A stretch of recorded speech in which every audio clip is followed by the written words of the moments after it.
মূর্তি আজ দেখি কতই দেখা যায়। হে প্রভু, আপনি মুখ আপনার সত্য প্রাণশ্বরে দি মোর জীবন সার্থক করুন।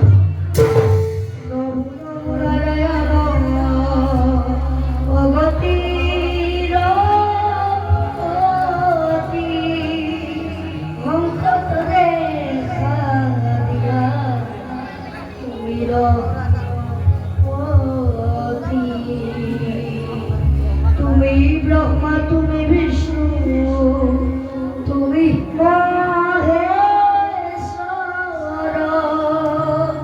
সর সর জগতর।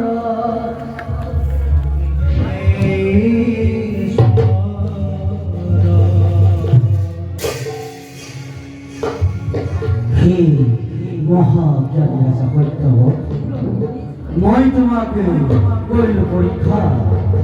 মই বিশ্ব ব্রহ্মাণ্ডর একমাত্র গরাকী, মই প্রভু বিষ্ণু।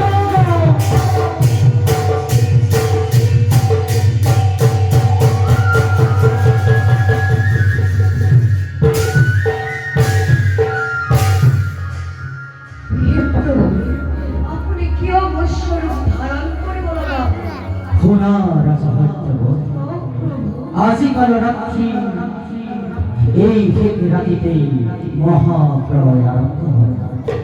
সাগরের পানি গোটেই পৃথিবী ডুবাই পেলাম। পৃথিবী তোমার মধ্যে অবশ্যই দেখা দিয়েছে। হয় অব্যক্তই লক্ষ্মী সজন কৰি মোৰ সৃষ্টি নষ্ট কৰিব বিচাৰিছে। সি ইতিমধ্যে সৰ্বেতে হৰণ কৰি আহিছে। মহাপ্ৰলয় সময়ত সি পানীত ডুব মাৰি থাকিব। তাকে তাৰ একে আকৃতিৰ প্ৰাণীহে মাৰিব পাৰিব।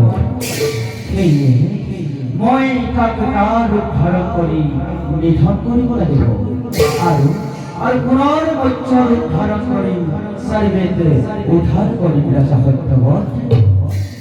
হে প্রভু, মহাপ্রলয়ের ভাষণ আমি কেড়ে ধরেছি। ঘোড়া রাজা সত্যবত, মহাপ্রলয় আরম্ভ হওয়ার আগে আগে তোমার ঠাকুর এখন কামন নৌকা বসে। তাতে তোমালোকে সকলো তৰতীন্য পশু পক্ষী জীৱা পিছৰ কল্পত স্বজন কৰিবৰ কাৰণে নৌকা তুলি ল'বা। এই মহাপ্রলয়ে মাত্র 7 দিন হাতে থাকিব। আমি হরবেত্রকে বধ করি তোমালোকৰ ওচৰলৈ আহিছো। আমার মূৰৰ ওপৰত এটা ঠিক দেখিব। তেতিয়া তোমালোকৰ নৌকা বাকৰিয়ে আমাৰ শিৱৰ সৈতে মেৰাই ধৰিব। 7 দিনৰ পিছত এই পৃথিৱী শান্ত হ'ব। তাৰ পাছত তুমি আমি প্ৰত্যেকেই নিজ নিজ কৰ্তব্যত অগ্ৰসৰ হ'ব লাগিব।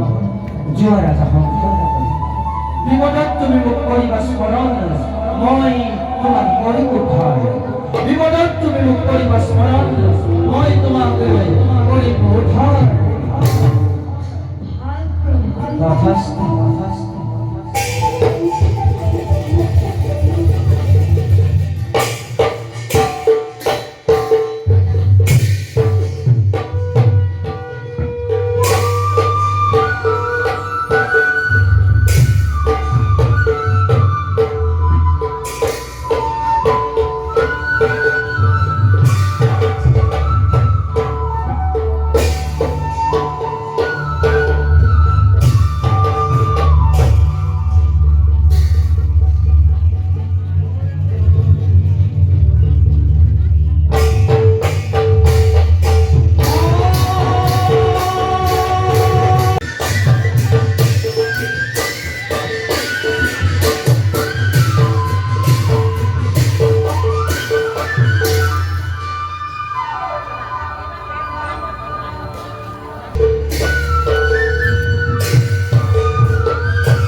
마시는 외로운 왜 다시 또 왔더니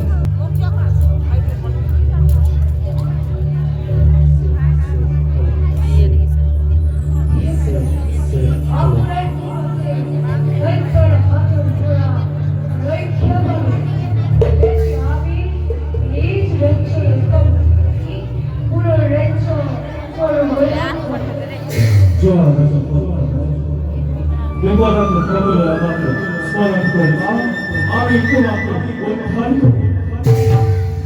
레시콘까지 되었을 때